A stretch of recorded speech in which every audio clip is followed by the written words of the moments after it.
Right, well, Thanks, Peter Brett. Elder, great to have you here, and congratulations again on becoming a life member of the EMA. Which I appreciate greatly, by the way. Well, I think there are a few people in the history of the EMA that have had so many different roles that have positively impacted the organisation, and even in my time as CEO, I've valued your wise counsel across a number of different areas. So tell us about how that involvement with the EMA started. Right. So I first joined the EMA about August 1988, as I recall, and that followed a call from Peter Carroll. I'd been doing quite a lot of union consulting work, not necessarily something that I wanted to do, but that was kind of an occurrence out of the economic times at that stage. So I got a call from Peter Carroll one day. He rang me up and said, Peter, I keep hearing your bloody name. I'd like to meet you. So I came down, met with Peter and the other attendee. That was a gentleman called Vaughan Sampson. They both basically interviewed me and literally on the spot offered me a job at the EMA. So that led to me working here for the next 3.5 years as an employee, Brett, specialising in local government, health and education. And I understand you did such a good job in local government, you ended up working in there. Correct. So as a result of working for literally all the local authorities in the North Island, of course, 1989 was the period that we went through the amalgamation process. We went from, it's off the top of my head, 360 odd local authorities down to about 90 odd or something like that. And I was doing, quite a lot of work for a lot of local authorities, including Auckland City Council, and that led to them saying to me, well, look, you're starting to spend a lot of time here, why don't you join us as the industrial relations person? And subsequently that led to taking over the whole HR function for the council. Yeah, it's quite funny how circular often our connections are, because of course then I joined Auckland Council during the next big transition, which was amalgamation, and it would appear with a new mayor we might be up for some more transformation. That's right. Council. You might get called on, Peter. We will, with Wayne running it. Yeah, there'll be a few asses booted, that's for sure, in one way, shape or form, Brett. Yeah, for certain. Yeah. And so through that time, with seeing those changes in the industrial relations environment, and and both of us are old enough to remember what it was like in the 1970s and 80s. How do you feel about where we're at today? Because obviously there's a lot of discussion from this government about, I guess more collectivisation again of the workforce. Where do you sit with that? Right. Perhaps if I just quickly go through the background to that without boring you silly, but so I worked for 9 years in central government, and I worked, in the state sector employment relations, or industrial relations as it were called in those days, and it included some involvement with what were called national awards at the time. So everybody in the country and was in an occupational class was employed under a national award. Some of those awards were not just for the whole country, but some of them might just be sort of northern region based or whatever. So when I came here in 1988, the legislation had been amended slightly to allow for both the award system to remain, but also for companies large companies in particular, to enter into more what we call enterprise-based collective agreements. I'll use the word collective agreements because those words weren't used in those days. So throughout my time here from 88, and I left here at the end of 91, So while I was here, I either negotiated national awards, and I did a large number of those, or I negotiated enterprise agreements. So, for example, in local government, and specifically the collective bargaining I was doing would have been for, say, the North Shore City Council, the Papakura City Council, Auckland City Council. So they would have their own collective agreements. But there could be large labourers' agreements or whatever that would affect them. So in 91, of course, while I was still working here, the Employment Contracts Act was introduced, which effectively, it didn't get rid of collective bargaining, but it took away the legalistic aspect of collective bargaining. So what you had was, prior to 91, May 14 or May 15 to be precise, you had very prescriptive legal. You had an Act of Parliament which was highly prescriptive about an award system and how that worked. And so I actually negotiated the last New Zealand award actually in the old building on the 14th of May 1991.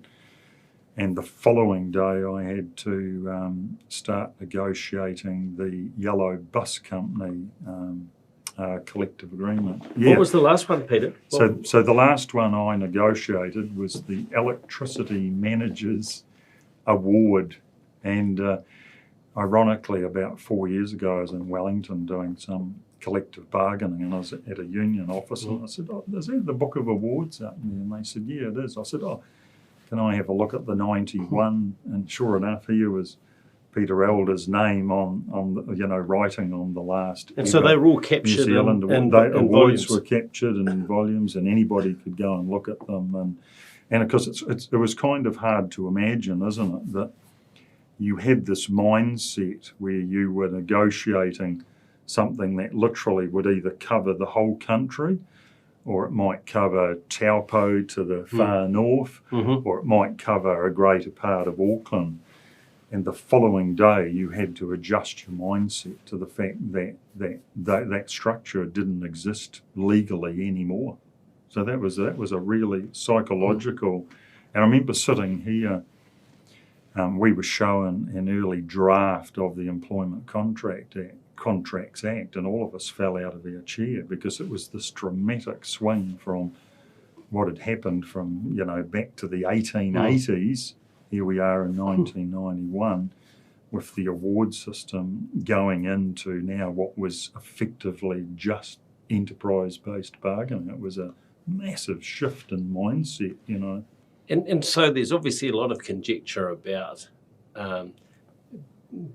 did the Employment Contracts Act effectively lead New Zealand to being a low-wage economy, which which is a very politically charged statement. That's right. So having reflecting back on over 30 years now since that since that legislation, what's your view about that? The first answer is, I've thought about that a hell of a lot. Don't get me wrong, I have. My view is that there's no doubt that had an award structure stayed in place, because of the complexities of that, there can be or could be an argument that we would have a higher wage and salary-based setting than we had. But what everybody overlooks in that was this ability, this country's ability to pay for that. And what people forget, and people who sit on the sidelines now who don't know history, do not recognise that in 1991 this country was technically bankrupt. The government was spending just to keep the place running at a basic level 46% of GDP. Now. I can only say, thank God, we actually had Bolger and Ruth Richardson who were prepared to say, look, we've got to make some really hard choices about where New Zealand's going.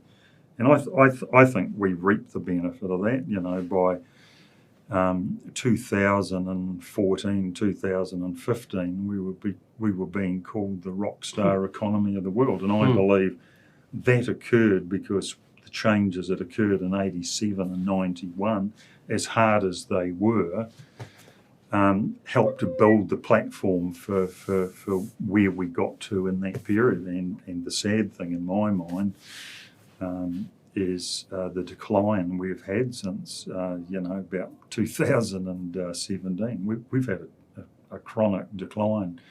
I mean, I did stage 1 economics when I did a diploma in industrial relations years ago. And we were taught in that course, any country that was spending more than 30% of its GDP was technically bankrupt. Yep. Now today they say, what's 30% of GDP? That's nothing, because all these other countries are 100, 140. So we seem low, but I've always had the view that 30% was high, So no, I don't.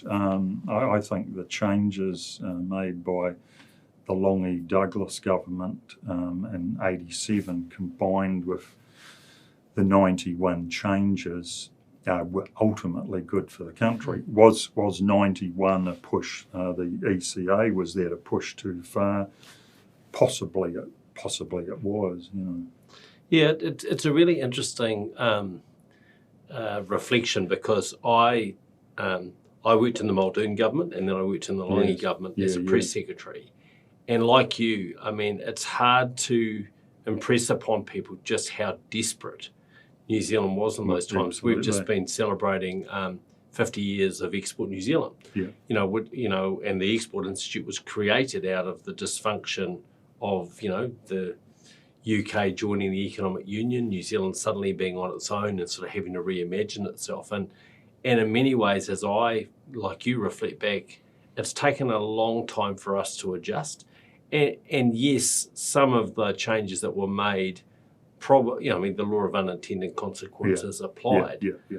But certainly, I think it's a much more dynamic economy than it certainly was when I was growing up, or even first working. And I suppose that leads us to just where are we going? Because obviously the argument we have, as an organisation that represents businesses, is that businesses need more flexibility than ever before in managing people.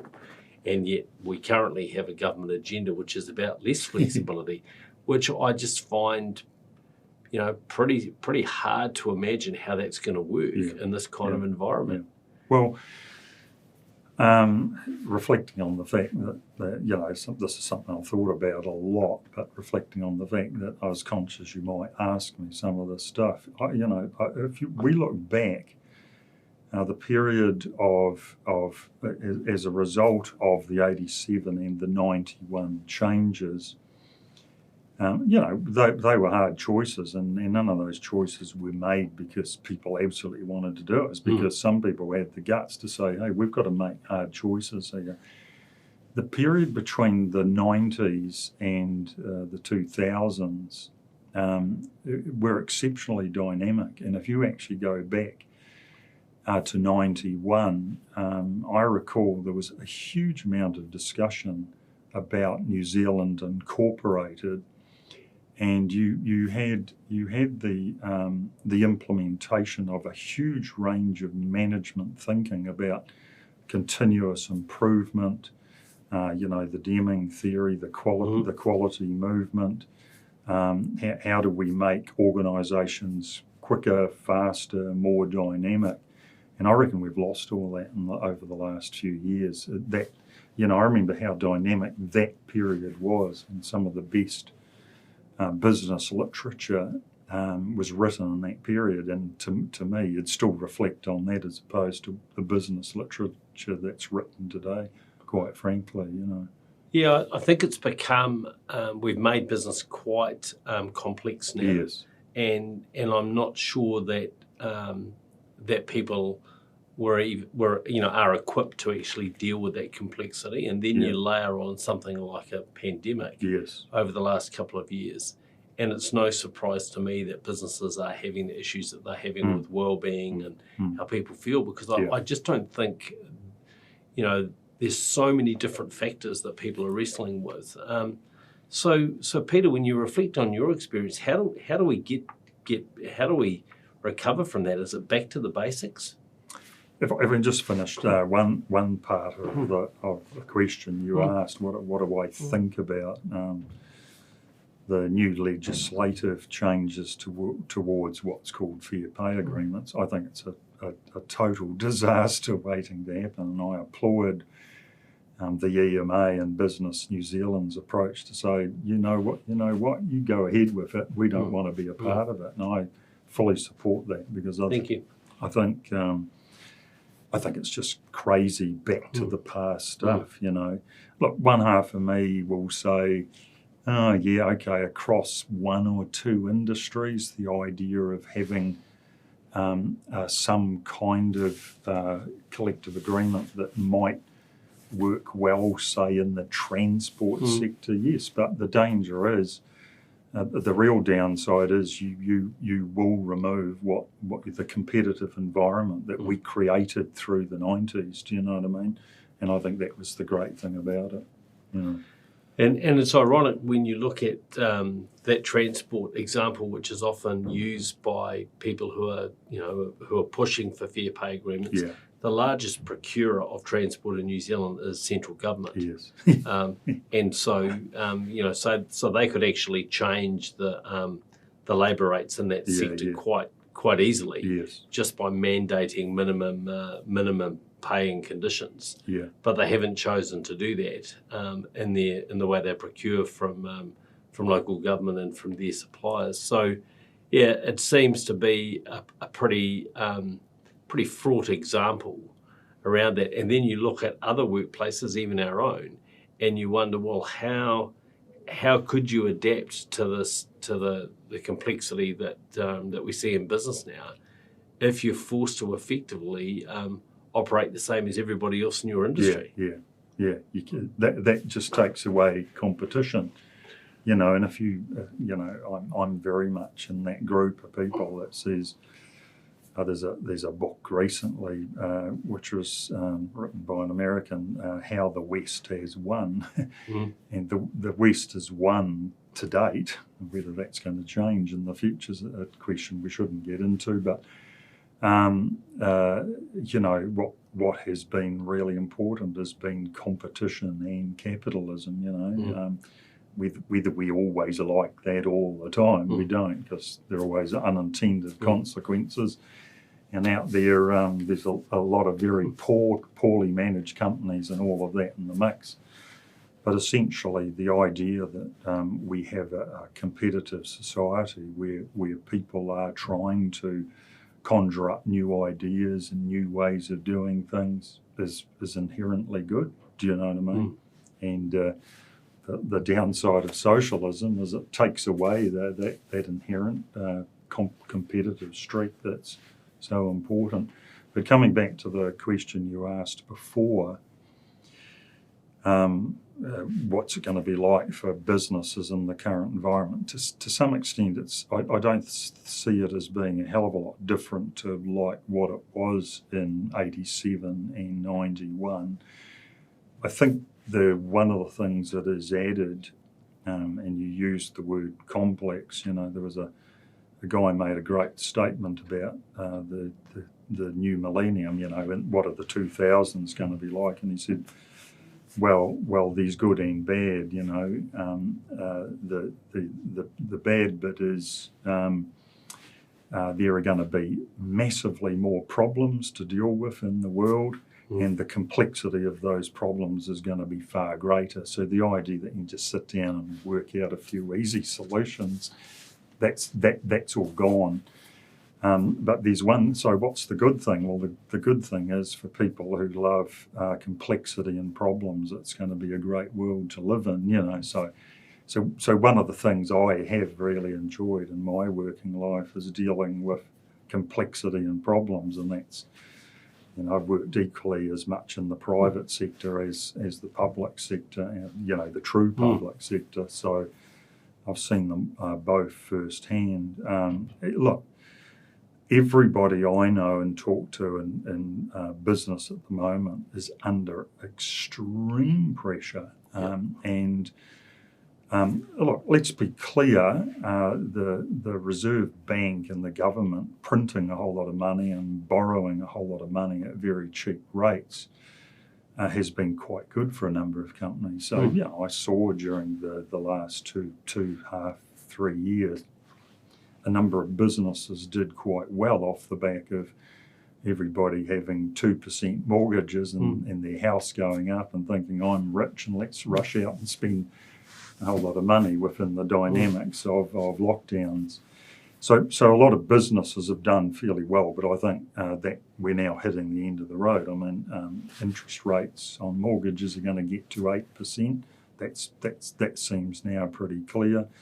The government's interest bill per year is $5 billion, just going to be $5 billion just to pay for the interest, and the Reserve Bank printed money. So that's just before we even start paying for the country. And I think on the back of that, with the American situation and what's happening in Britain at the moment, I hate to say it, I hope it doesn't occur, but is there going to be a downturn and a worldwide recession?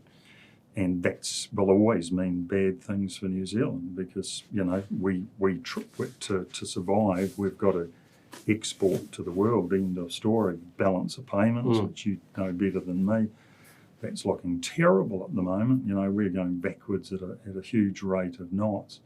So I think there are massive complex issues for people in business going forward, and as I said, I reached the point where I said, at 68, you have to slow down and stop working at the rate I used to work at.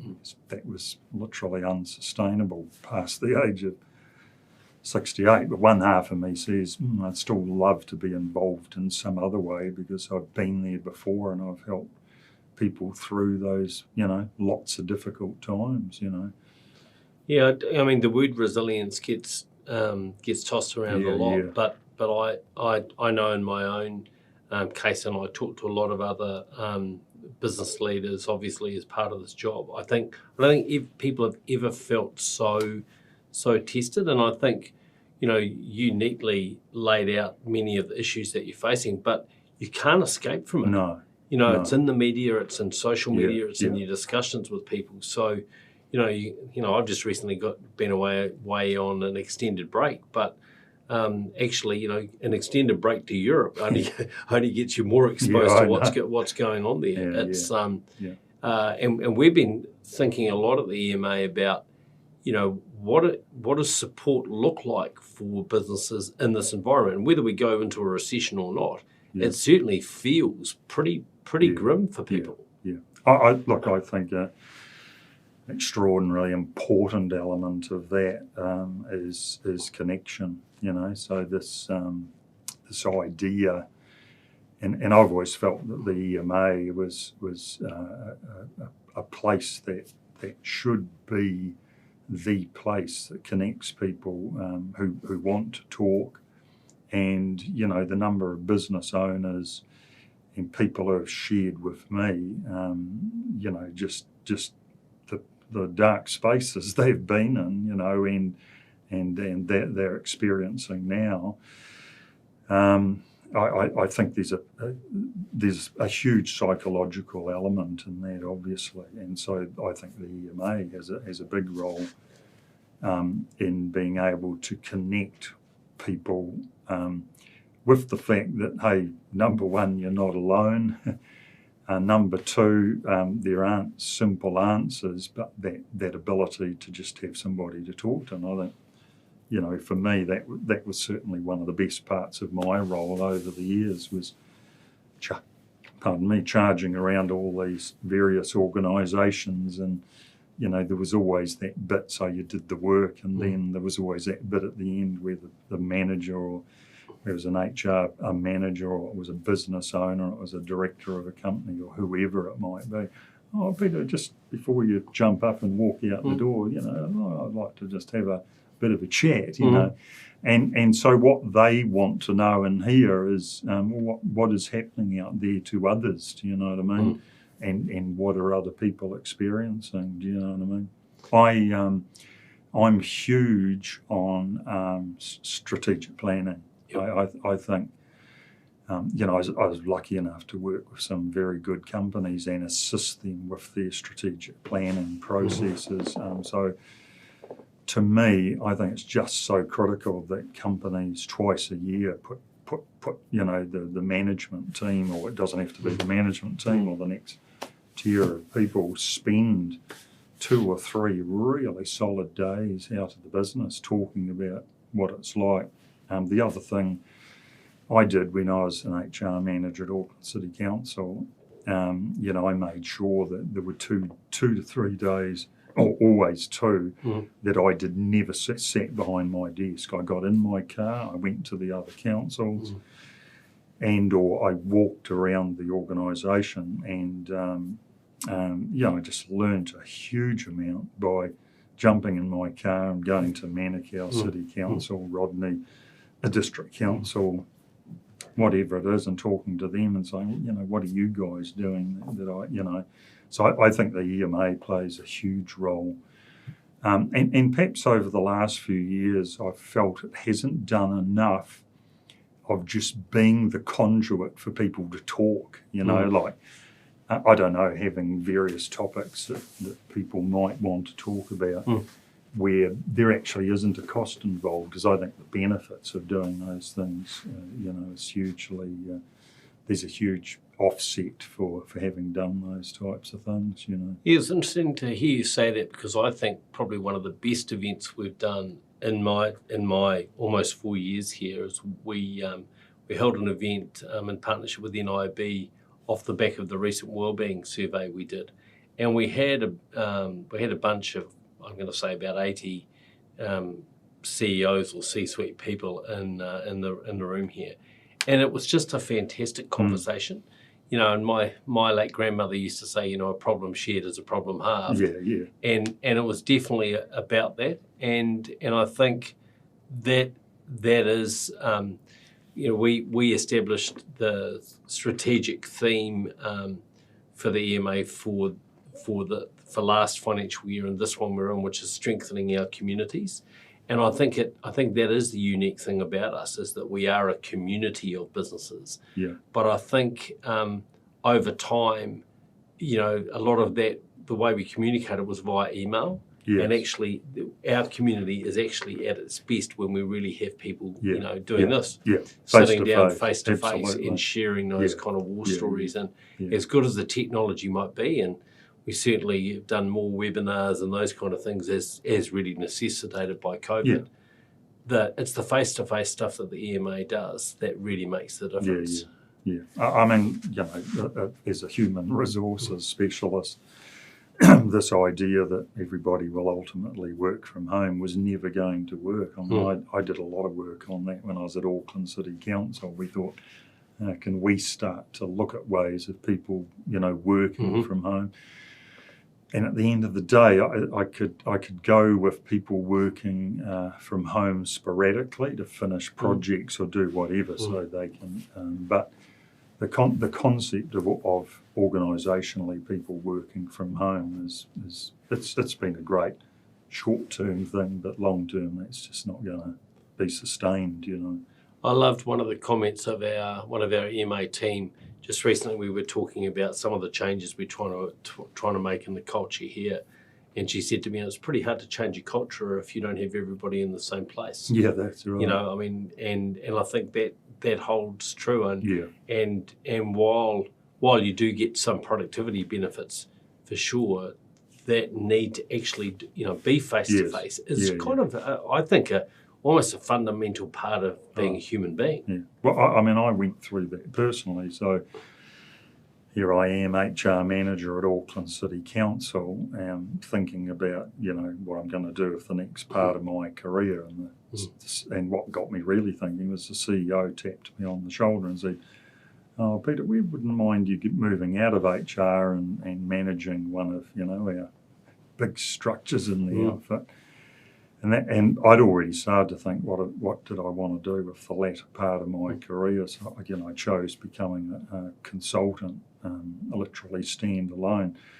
The hardest thing for me was that transition from sitting in an office with about 20 odd of my own staff, and about 4,000 employees, or 3.5 or whatever we had in those days. Versus then next minute I'm sitting at home, staring at my laptop, and that was a really hard, literally very, very difficult transition. Do you know what I mean? Yeah, absolutely. So I really welcomed becoming back part of this organisation. And while I certainly never became an employee, there were times when I was the next best thing to it. Or I developed relationships with companies where they started to count me almost as if I was an employee. Yeah, well, I kind of like the way, we, as a bit of a legacy of COVID, we have twice a week we have team updates here, and we include the consultants in those team updates because it's great. Yeah, well, because my view is really, the fact that they are not employees doesn't mean they're not members of our team. That's right. It's just kind of a different construct. Yeah. So if you reflect on those times, Peter, as a consultant, what are some of the more complex issues that you've had to deal with on behalf of members? If you're able to talk about some of them, because I know some of them are confidential. Yeah. Oh, look, I wouldn't breach any confidentialities, obviously, but industrial relations is an incredibly hard space. People try to run a mile from it. Let's be clear. So managers have welcomed the involvement of HR people, in my view, because a lot of managers have the view, well, that's actually not my job, that's HR job. No, it actually isn't. It's the job of managers, and the job of HR is to provide advice. Now, I always had the role where, I realised at Auckland City Council when I left, I was no longer the HR manager. I was a general manager involved in everything that closed and shut. Incredible. Anyway, I think at the moment managers must be facing, and I know some of them have spoken to me, the massive increases in wages that I hear that are coming out of collective bargaining. Like, I have to go back to the late 80s to remember levels of inflation like we've currently got, so I'm quite pleased to be out of the bargaining space. But I have various companies that ring me up and try to engage me for advice, which I don't give them any. Of course, I might have a bit of a chat to them. They'll tell me things like, oh yeah, we've just done a 12% settlement. I go, what? You are kidding me. So you've just loaded onto your business a 12% increase in the bottom line on your wages, in your business. How the hell are you going to survive 2023? You're not. That's right. And the whole notion of strategic planning kind of gets thrown out of the window because it becomes about strategic survival. Correct. And 3 of those companies, I'm aware, have just had strike action, over the last short period, and I haven't followed up with that. They've all invited me to follow up, and I want to stay 100 miles away from it. The other one is the other issues that I think is a critical one, following on from what I said before, is enough companies don't strategically manage, therefore their futures, it becomes an outcome that's in the lap of the gods. Now, don't get me wrong, strategic planning doesn't always enable you to be able to predict the future, but it allows you to be able to say, look, where have we come from and where are we going to? Do you know what I mean? And so I feel, and my most successful company that I dealt with, I can't pat myself on the back, but they went from $30 million turnover to $350 million in the 9 or 10 years of me assisting them in strategic planning. They did it, not me, but I still believe they made that massive jump. Now they're in the infrastructure space. Perhaps they were, on the bandwagon of a massive growth in infrastructure. But I saw how that worked. So industrial relations, strategic planning. The other one at the moment, a huge one, is in the human resource space that I see and hear everywhere, in which you hear everywhere, but is keeping and retaining the best people, or attracting the best people, is the most important thing. And on the back of that, how do you create the culture that allows, that gives people the confidence or the willingness to say, hey, you know what, this is an organisation I really love working in. Now, I got the chance, the unique chance, to be able to do it with about 10, 12 organisations. But the first for me was Auckland City Council. Now, interestingly, there, we used to do a staff survey every year. Mm-hmm. Now, what was interesting, the 91 legislation allowed you to decide whether or not to have collective bargaining. We made a decision to go to the PSA when I was there in 1994 or 93 or whatever it was. And I'll never forget driving to the PSA I was in a major hot sweat, because I was delivering a letter saying we are not going to renew the collective agreement. Wow. with the union for the organisation. And I had managers in our place and staff. It was not a Peter Elder decision. It was a decision made at the senior level, that had a lot of input from myself about the risks. Now, what was interesting was I became the champion in a way for the staff, because I made sure that we were going to retain and recruit and keep the best people. And I was fortunate when I worked at the council in that period with Bruce Anderson, Brian Taylor, and you had Les Mills as mayor and David Hay and all of those. It was very commercially run. The council, we had a massive commercial kind of thing. But the interesting thing was, when it got rid of the collective contract or didn't renew it, what amazed me was 4 years later, or what, 5 years later, the staff satisfaction had gone through the roof. Wow. So whether it was just the fact that we did some really good HR stuff, I don't know. But so at Auckland City Council, I believe, I like to think when we left, and the year after I left, we won the National EEO Award, and it was my goal that we would win that. Unfortunately, we didn't win it while I sat in the seat, but my successor was given that. But that gave me a great opportunity to see how culture works, and I had that opportunity with several other organisations. And there's probably one company in New Zealand that stands out, and I've only worked for it sporadically, but you'd have to name Mainfreight as one of New Zealand's most successful entities. And the reason for that is, Bruce Plesty, the founder of it.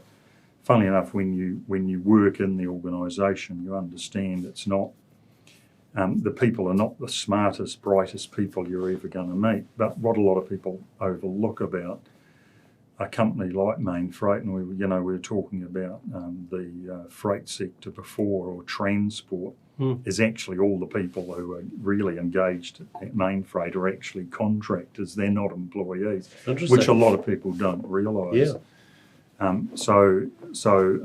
Only a portion of Mainfreight are actually employees. The rest are all contractors. But that's an example of a company that literally has no turnover. if amongst its staff, if you want to join main freight, you can't join at senior management level. You have to start on the shop floor and work your way up. So I'm very much in the group that says longevity of people in an organisation is a critical success factor. I really truly believe that, and I've seen that, and the greatest opportunity I ever got was with a local authority. So when I left Auckland City Council and set up as a consultant, and I won't name the council deliberately, but I was approached by the CEO, and the CEO said to me, Peter, I want this place to have the best culture of any organisation in New Zealand. Can you help me do that? And for 2 years we went gangbusters. And unfortunately, that CEO left, and he went off to work for central government. And a new CEO came on board, and the whole place just fell apart, literally. And some people would say, "Oh, well, you're churlish saying that," because, But I was in the supermarket at Milford, of all place, and I ran into a chap in the Milford supermarket. And I said, "How's it going up at the council?" He said, "Oh, it's a bloody disaster." And I said, "Oh, well, what's that all about?" Knowing I'd heard a few stories. Anyway. And we got the staff satisfaction rating to 97 out of 100%. That's incredible. That's an absolute world-class score, and in 2 years. And this person said to me, "Well, when so-and-so was here as the CEO," yes, I said, yes. He said, "We saw him as we were on a ship. Yep. He was the captain of the ship. He was giving us direction. We were in the engine room helping him as the captain. There were people like you on the sidelines there assisting and doing that." And I said, "Oh, so what's the difference?" And he said, "We were just on the ship. We were going place." And I said, "So what's it like now?" And he said, we're like corks bobbing about on the water." And he said, "That's what we all tell each other." And I went, shit. And so it was proof to me that you can turn an organisation around. Now, that council was in the depths of despair because that was one of the councils that the government had come along and fired all the councillors and put a commissioner in place. So it had gone through a horrendous process, Wow. Yeah.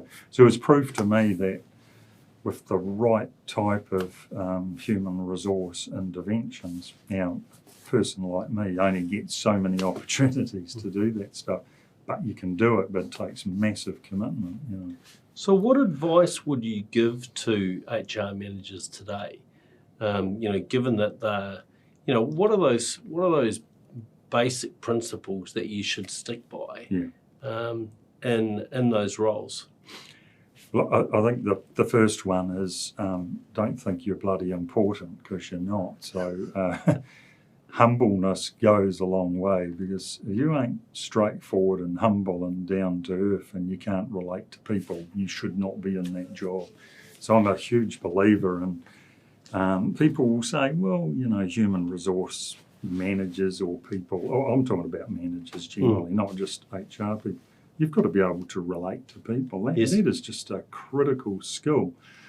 And that means being able to sit down literally with anybody and just talk generally about anything under the sun sometimes. I think the other one is an ability to, number one, shut your mouth and actually listen. So I trained myself over many years to say, Peter, shut your mouth. And now, being an employment relations advocate, you thought, I've got to be the important guy out there doing all the talking. No, that's you've got to learn the opposite skill of talking. You've got to learn the skill of being able to just sit there, shut your mouth and listen often to a whole lot of crap that you totally disagree with. Your brain's going, stick your mouth in gear and tell them to, no, do the opposite.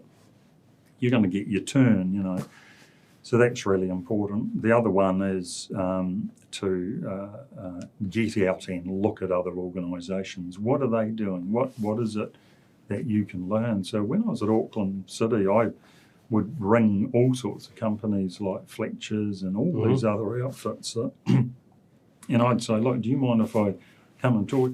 They couldn't get you in the door fast enough to talk about what they're doing, how they're doing it. The other one is definitely resilient. So, I mean, I'm extremely keen on a very high level of fitness and trying to get good sleep around a lot of hard socialising from time to time. But being able to be resilient, because you're going to be faced with things that are going to go off the rails, and how are you going to handle that? So and the other one is you've got to be the shining light in the organisation. You've got to be if you can, be the person that they look up to. So when I was at Auckland City Council, I was determined that the HR, I was going to have the highest scoring department in the organisation, not just because that was going to make Peter Elder felt great, but I thought, what, I'm the HR manager. If all these other departments are scoring, 87 or 89 out of 100, and the HR department's down at 63, I should pack up and leave tomorrow. Do you know what I mean? The other one is, last but not least, is gaining the confidence of the chief executive, that ability to talk to the CEO, because who have CEOs got to talk to? They become very lonely at the top, as I'm sure you know, Brett. And so it is about, well, who can I talk to? And having a good HR person at the right-hand side that you can talk to is really critical. And so if you were talking to someone who was thinking about a career in HR today, yes, particularly given that it's never been for the faint-hearted, what advice would you give them? Well, the first one is read the bloody legislation, right? So I was shocked. I've run thousands of courses in this place.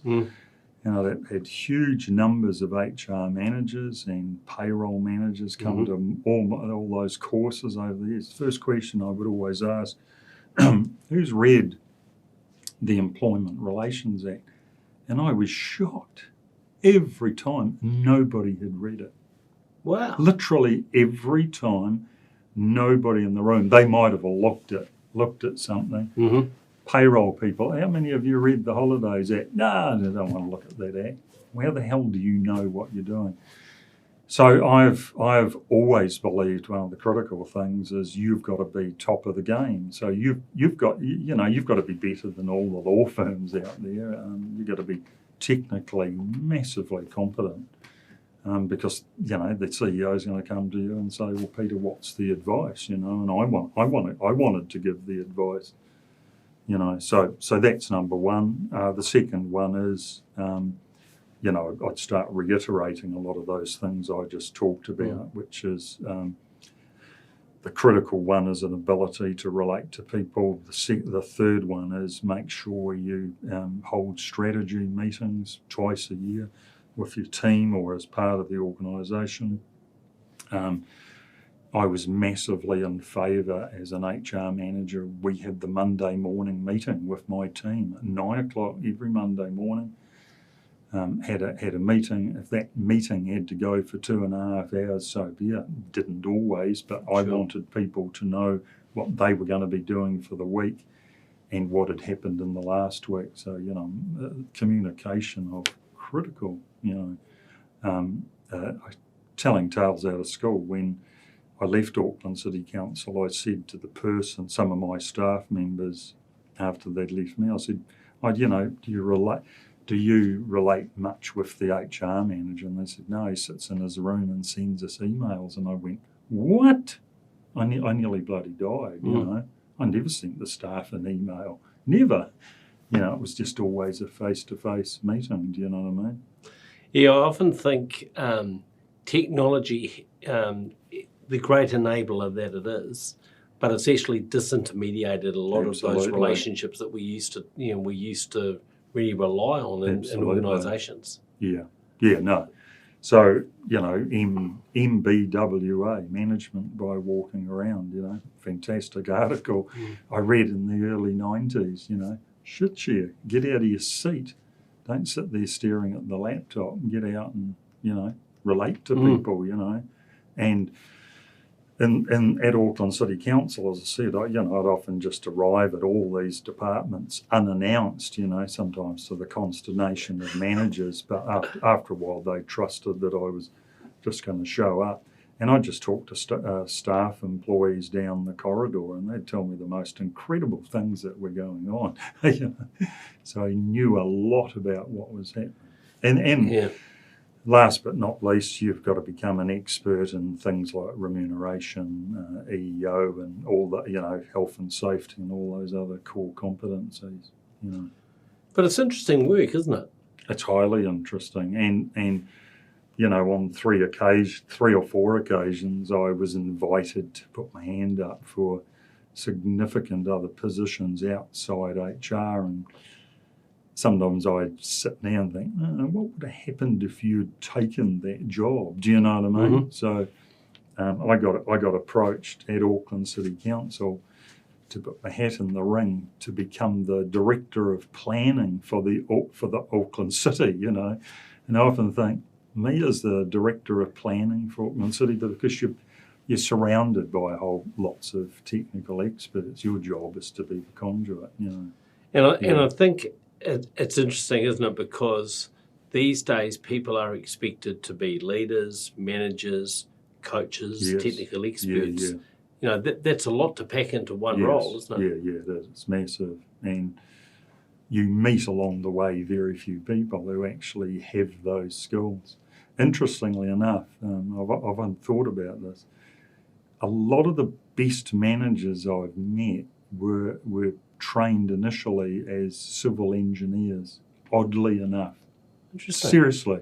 I could name a lot of people for you now that I'm thinking about in my head who are some of the best managers I've met. And the conduit of most of them is they were trained as civil engineers. So they went and got a BE, in civil engineering. Like, for the life of me, I can't. And I think that's something to do with the kind of people they are. Maybe they may be quite structured in their thinking. Yes. Yeah, that's interesting because certainly when I joined Telecom in 1989, it was very much an engineering culture, but it was incredibly well organised. Yes. People were very clear on their responsibilities, and over time we sort of moved away from that, and I think probably lost some of the core strengths of the organisation. Actually. Yeah.